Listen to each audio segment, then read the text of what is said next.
you eye on the front door. See if you can... Cover the vault! Go to the vault!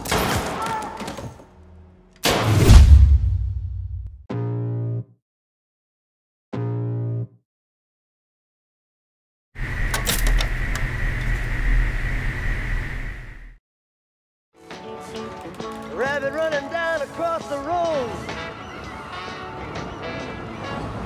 Pada tahun 1973, tepatnya di kota Stockholm, Swedia, kita dikenalkan dengan seorang perampok bernama Lars Nyström. Lars baru tiba dari Amerika, lalu segera mempersiapkan diri karena gak lama lagi akan melakukan aksi perampokan bank. Agar aksinya berjalan dengan lancar, Lars berpenampilan seperti seorang penyanyi terkenal saat itu, yaitu Kaj Hansen.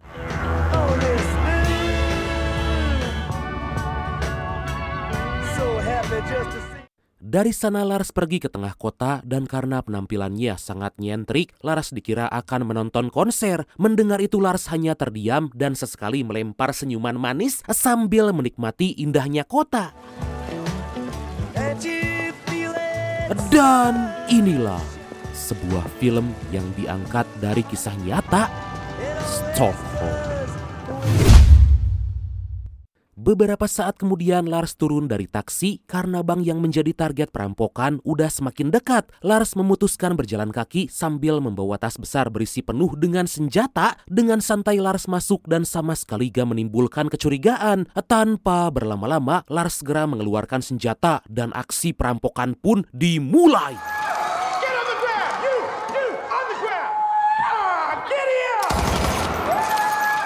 Lars sempat-sempatnya menghidupkan radio untuk mendengarkan musik agar menambah adrenalin. Secara tiba-tiba, Lars melihat seorang pegawai bank bernama Bianca menekan tombol peringatan dan dia pun segera menghampirinya. Lars malah berterima kasih karena dia ingin polisi tahu tentang aksi perampokan ini.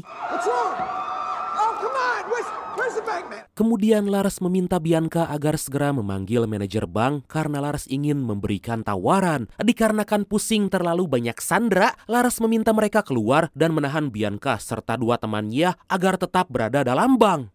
Ah gila sih, ini ngerampok kayak bercanda gitu ya. Gak lama Neneng Bianca terhubung dengan manajer bank yang kita panggil aja dia. Siapa ya? Toton aja lah ya, sesuai request dari Brad kita yang satu ini yang paling nyebelin cenah. Lars meminta agar Toton segera datang ke bank dan jika dalam 10 menit masih belum ada, maka Bianca akan ditembak. Gak lama Lars meminta sandera lain agar mengikat Bianca karena kesal dari tadi banyak nanya. Seketika Bianca memohon jangan sampai dilukai karena dia punya anak yang masih kecil. Tapi Lars sama sekali gak peduli dan tetap mengikat Bianca. Police! Police! Beberapa saat kemudian, tanpa disadari seorang detektif kepolisian masuk ke dalam bank dan langsung menembak Lars. Beruntung tembakan itu hanya meleset dan hampir mengenai Bianca. Dengan cepat Lars membalas tembakan dan berhasil mengenai tangan si polisi. You are so lucky I don't blow your brains out. Lars sangat marah karena polisi berani menyerang dan menganggapnya gak serius. Lars udah sangat emosi tapi masih bisa mengendalikan diri dan gak jadi menembak polisi. Gak ingin kecolongan lagi, akhirnya Lars menjaga semua sandera dan berbalik ke arah pintu agar jika ada yang datang bisa langsung ditembak.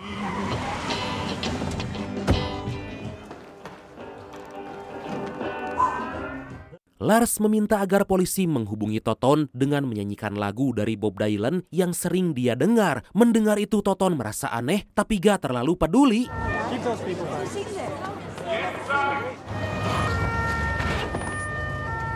Set up on the second floor, let's go. We're gonna use the bank office. Kemudian Toton mendatangi Lars, tapi yang pertama ditanyakan justru keadaan polisi, bukan pegawainya sendiri. Meskipun Lars seorang perampok, tapi dia gak habis pikir karena Toton gak peduli dengan pegawainya. Lars mulai memberikan tawaran karena dia ingin mengeluarkan temannya bernama Gunnar, seorang perampok yang kini lagi mendekam di penjara. Tapi dikarenakan Toton menolak tawaran itu, Lars segera menarik Bianca dan mengancam akan menembaknya. Selain itu, Lars juga meminta uang sebanyak $1 juta, 2 buah pistol, rompi anti peluru, serta mobil untuk kabur. Lars berkata semua sandera akan dibebaskan setelah Toton memenuhi semua permintaannya.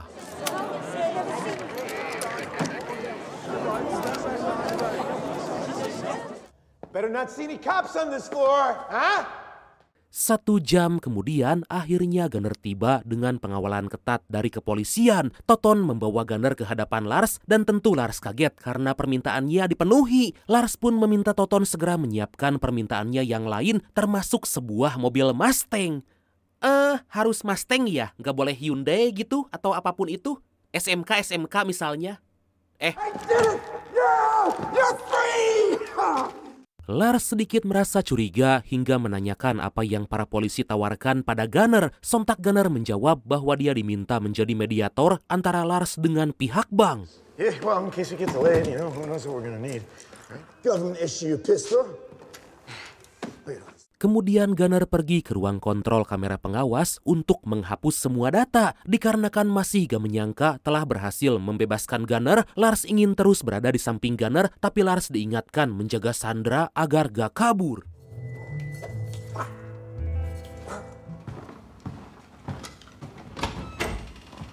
Setibanya di ruang kontrol, Gunner terkejut karena ada seorang pegawai yang lagi bersembunyi. Gunner segera membawa ke hadapan Lars lalu dikumpulkan dengan para sandera lain. Ternyata orang itu bukan pegawai bank, tapi Lars ingin menahannya agar punya tawaran lain untuk polisi.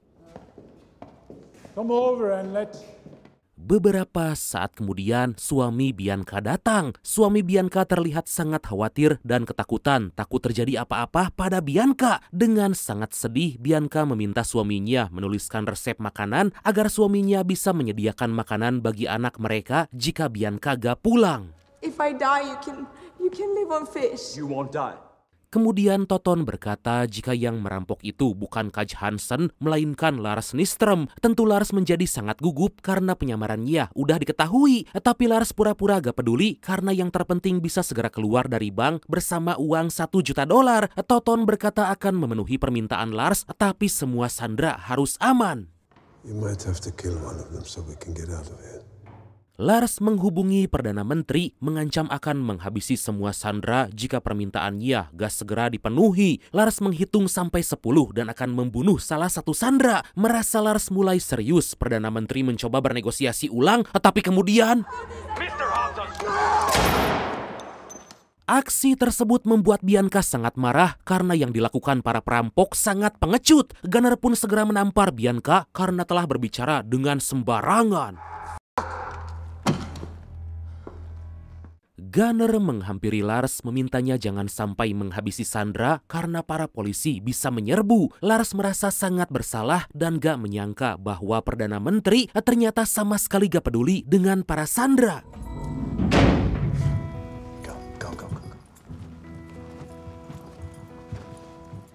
Di lain sisi, Toton ditanya oleh banyak wartawan lalu memberitahu siapa aja yang lagi disandra oleh para perampok. Selain itu, Toton juga masih terus menyelidiki siapa sebenarnya Lars. Sementara itu, para perampok berkumpul dalam brankas karena Lars ingin suasana yang lebih tenang. Semua yang ada di sana termasuk Bianca merasa ada yang aneh dengan sikap dan gerak-gerik Lars karena terlihat seperti bukan seorang perampok. I'll remember the sounds of my own name. Speak the sounds to show no pain. I can't see my reflection in the water. Pada tengah malam, Lars melihat Bianca yang ingin mendengarkan musik. Seketika timbul percikan cinta dari hati Lars meskipun tahu bahwa Bianca telah punya suami. Aduh, tergoda istri orang, Lars meminta agar Bianca terus bersamanya demi membantu melarikan diri dari bank. Bianca.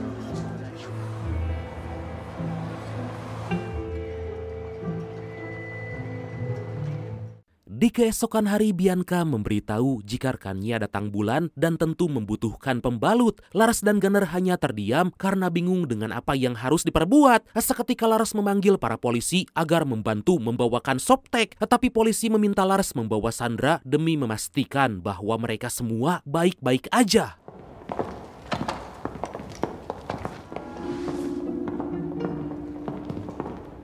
Gak lama para sandera dibawa ke hadapan Toton dan Lars meminta agar permintaannya segera dipenuhi. Dikarenakan para sandera masih baik-baik aja, semua permintaannya pun akhirnya dipenuhi. Saat Gunner akan kembali, seketika Toton berkata jika kesepakatan di antara mereka akan segera berakhir. Sontak Gunner meminta agar Toton jangan bicara apapun soal kesepakatan.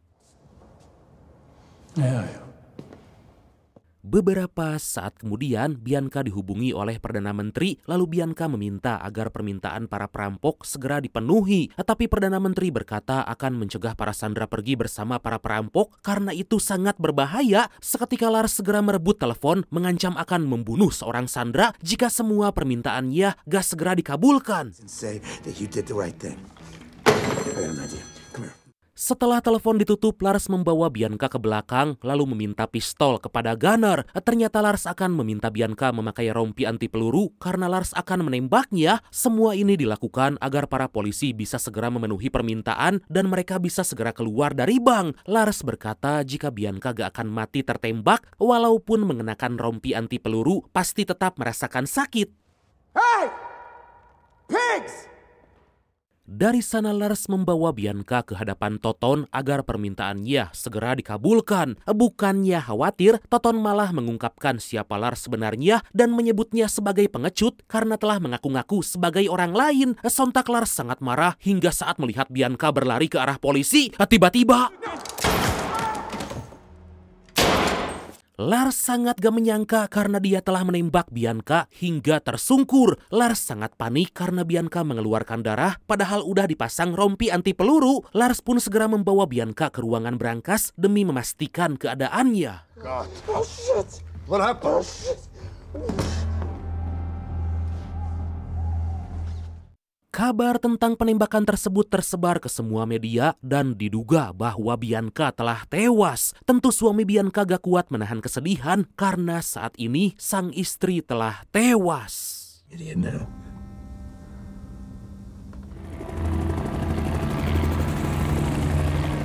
Aksi itu membuat para polisi murka dan akan menyerang para perampok menggunakan gas air mata. Lars sangat ketakutan karena rekannya dulu sampai gak bisa bicara dan otaknya terganggu karena terpapar banyak gas. Beberapa waktu kemudian, Gunner menyadari bahwa para polisi lagi melakukan sesuatu. Ternyata para polisi lagi mencoba menyadap pembicaraan mereka dengan memasukkan mikrofon ke dalam ventilasi udara. Tanpa pikir panjang, Gunner mengajak yang lain agar segera keluar dari ruangan brankas dan jangan bicara dengan keras.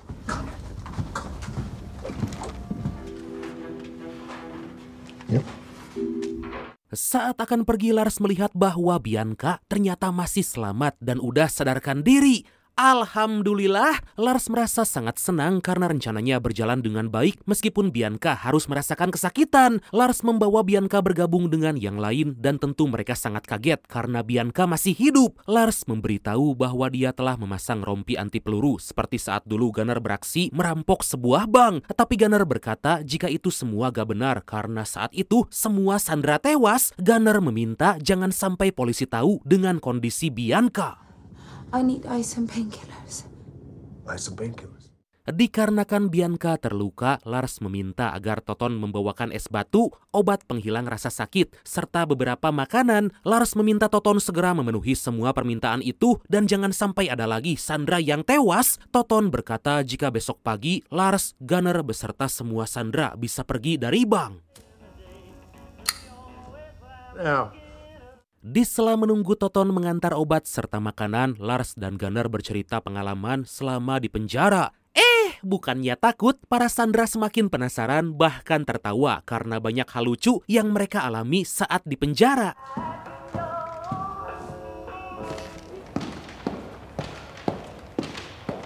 Secara tiba-tiba Toton datang dan dengan cepat Lars meminta Bianca bersembunyi. Lars memarahi Toton karena main datang aja gak menelepon dulu. Menyadari jika Lars punya ketakutan berlebih, Toton mencoba memainkan psikologinya dengan mengatakan jika Bianca lah yang telah memberitahu siapa Lars sebenarnya. Tapi Lars sama sekali gak percaya dengan perkataan Toton. Soren, we need to chat. Kemudian Toton meminta bicara empat mata dengan Gunner karena tujuan awalnya menjadi mediator antara Toton dan Lars. Toton mengingatkan agar tetap pada kesepakatan di mana Gunner akan bebas dari penjara asalkan Lars bisa ditangkap dan dijebloskan ke dalam penjara. Gak lama Gunner kembali, lalu Toton mencoba masuk, tapi dengan cepat Lars mencegahnya. Lars memohon agar Toton segera memberikan kunci mobil agar besok dia bisa kabur. Akhirnya Toton melemparkan kunci, tetapi kemudian... Hey! Seketika Lars dan yang lain sangat panik karena mereka terkunci dalam berangkas. Mereka juga semakin sengsara karena ternyata Toton hanya mengantarkan es batu tanpa obat dan makanan. Sementara itu Toton meminta para polisi segera bersiap menembak karena para perampok akan dipaksa keluar. Cover the vault. Go to the vault. Kemudian Lars melemparkan peledak untuk menghancurkan alat penyadap agar para polisi gak lagi mendengar pembicaraan mereka. Itu membuat Toton sangat marah karena mereka gak ingin menyerah, lalu memerintahkan tim agar mengebor ruangan berangkas dan akan dimasukkan gas air mata. Tetapi seorang detektif polisi gak setuju karena bisa melukai Sandra, apalagi dari tadi Sandra belum diberi makanan. Emang fangke ini si Toton. Toton sama sekali gak peduli dan akan mulai menaikkan suhu ruangan berangkas agar mereka menderita sampai menyerah.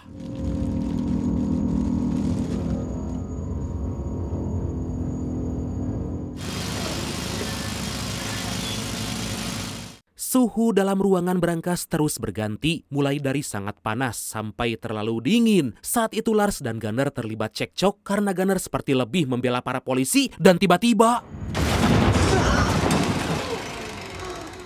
Dengan cepat Lars mengambil senjata, melepaskan tembakan hingga membuat seorang polisi tertembak. Sontak Gunner memarahi Lars karena jika sampai polisi itu tewas, maka semua polisi akan menyerbu dan semua yang ada di ruangan berangkas akan tewas. I did not pull the trigger, not then anyway. Gunner dan Lars malah saling menodongkan senjata dan dengan cepat Bianca menenangkan mereka. Lars luluh dengan perkataan Bianca, tapi Lars curiga bahwa Gunner telah membuat kesepakatan dengan Toton. Situasi menjadi sangat menegangkan dan aksi baku tembak pun gak bisa dihindarkan.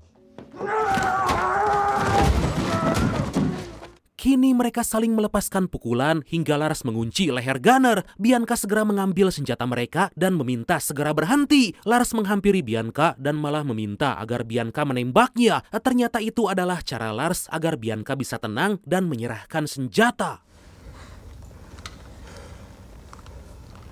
Setelah situasi kembali kondusif, mereka beristirahat. Kemudian Lars terbangun karena melihat Bianca masih kesakitan. Bianca memohon pada Lars ingin menghubungi orang rumah karena pasti menyangka bahwa dia udah tewas. Dengan penuh perhatian, Lars menjelaskan jika itu gak boleh dilakukan karena dirasa bisa menghambat rencana mereka keluar dari bank. Kemudian Lars mulai bercerita bahwa dia sempat menyesal menjadi perampok, tapi Lars sulit meninggalkannya. Selain merampok, Lars juga pernah menikam seseorang karena berperilaku buruk. Lars lanjut menceritakan Gunner yang mana dia udah dianggap seperti saudara sendiri. Melihat neneng Bianca yang senang mendengarkan cerita, seketika Lars mulai memperhatikan keindahan wajahnya dan muncul benih-benih cinta hingga akhirnya mereka pun sensor. Dahlah, kok bisa?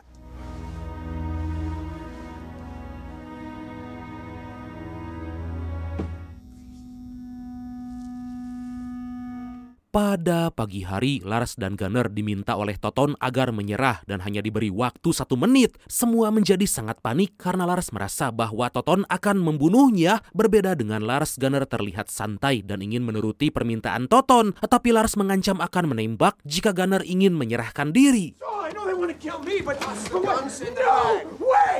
Di tengah-tengah itu Lars gak sengaja melihat sebuah tali dan terfikir dengan sebuah ide. Lars mengikat leher para Sandra, mengancam akan membunuh mereka jika Toton nekat memasukkan gas air mata. Toton sama sekali gak percaya, lalu meminta tim agar mengecek dengan kamera pengawas. Lars meminta Bianca tergeletak agar Toton berpikir jika Bianca benar-benar udah tewas. Para polisi mulai memasukkan kamera pengawas dan Toton sangat cemas karena Lars gak main-main. Lars akan melepaskan tali jika semua permintaannya telah dipenuhi. Melihat Bianca tergeletak, Toton sama sekali belum percaya dan dengan cepat memerintahkan anak buahnya agar membuka ruangan berangkas dan membiarkan para perampok pergi. Do it! Open the door! Open the door! Gak lama pintu berangkas dibuka, lalu polisi memberitahu bahwa mobil telah disiapkan. Sebelum pergi, polisi itu berkata jika kesepakatan antara Gunner dan Toton telah dibatalkan dan Gunner dinyatakan terlibat dalam aksi perampokan ini.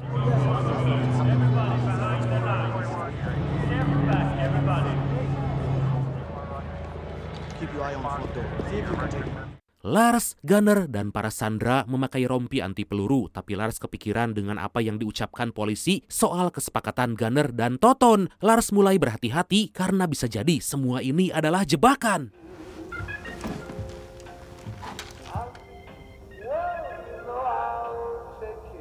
Mereka pun mulai keluar dari bank dan dengan hati-hati masuk ke dalam mobil Mustang yang telah disiapkan. Di waktu yang sama, Toton memasukkan gas air mata ke dalam ruangan berangkas demi memastikan apakah Bianca masih hidup atau udah tewas. Gak butuh waktu lama, akhirnya Toton tahu bahwa Bianca masih hidup dan dengan cepat dia pun menghubungi polisi agar menahan Lars dan Gunner.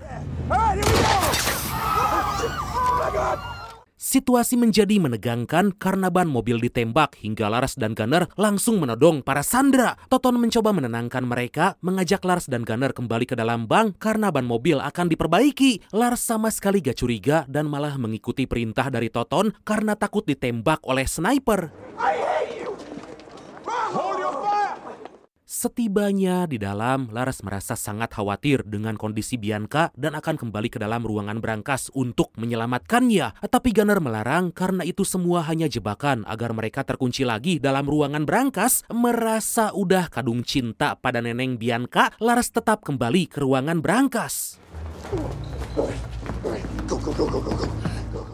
Lars membuka ruangan berangkas tapi dia lengah dan kembali terkunci di dalam. Ternyata itu adalah rencana Toton dan akhirnya ruangan berangkas pun dimasukkan gas air mata. Keputusan dari Toton sempat mendapat penolakan karena bisa membunuh para sandera. Tapi Toton sama sekali gak peduli karena di pikirannya yang terpenting Lars dan Gunner bisa tertangkap. Dikarenakan terdengar suara tembakan dan para sandera terus memohon bahkan Lars akan menyerahkan diri, akhirnya Toton akan mengeluarkan mereka. Saat diminta keluar, secara mengejutkan Bianca dan sandera lain melindungi Lars agar gak ditembak para polisi. Bianca melakukan itu karena selama di sandera dia sama sekali gak disakiti. Ya iyalah gak disakiti, tapi kan dahlah, jangan dibahas.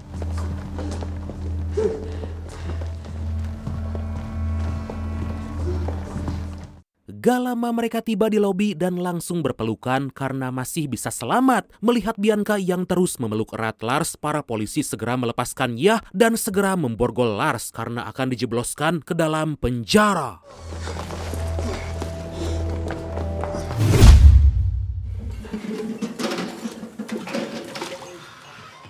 Beberapa tahun kemudian, Lars masih menjalani hukuman penjara, tapi penjara di Swedia berbeda dengan penjara yang ada di Konoha. Mereka sangat memanusiakan napi, sedangkan di Konoha yang dimanusiakan hanya yang bisa bayar lebih. Aduh. Kemudian Lars diberitahu bahwa ada seseorang yang menjenguk dan sontak Lars sangat terkejut karena itu adalah Bianca. Mereka saling berbincang menanyakan kabar masing-masing karena udah lama gak ketemu. Bianca bercerita jika selama ini gak bisa berhenti memikirkan apa yang pernah dilewati bersama Lars. Aduh, Bianca sama sekali gak mengerti dengan apa yang dia rasakan karena merasa aman saat berada di dekat Lars. Dan itulah yang dinamakan Stockholm Syndrome, yang artinya gangguan psikologis pada korban penyanderaan yang membuat mereka merasa simpati atau bahkan menyayangi pelaku. Dan akhirnya film yang diangkat berdasarkan kisah nyata ini pun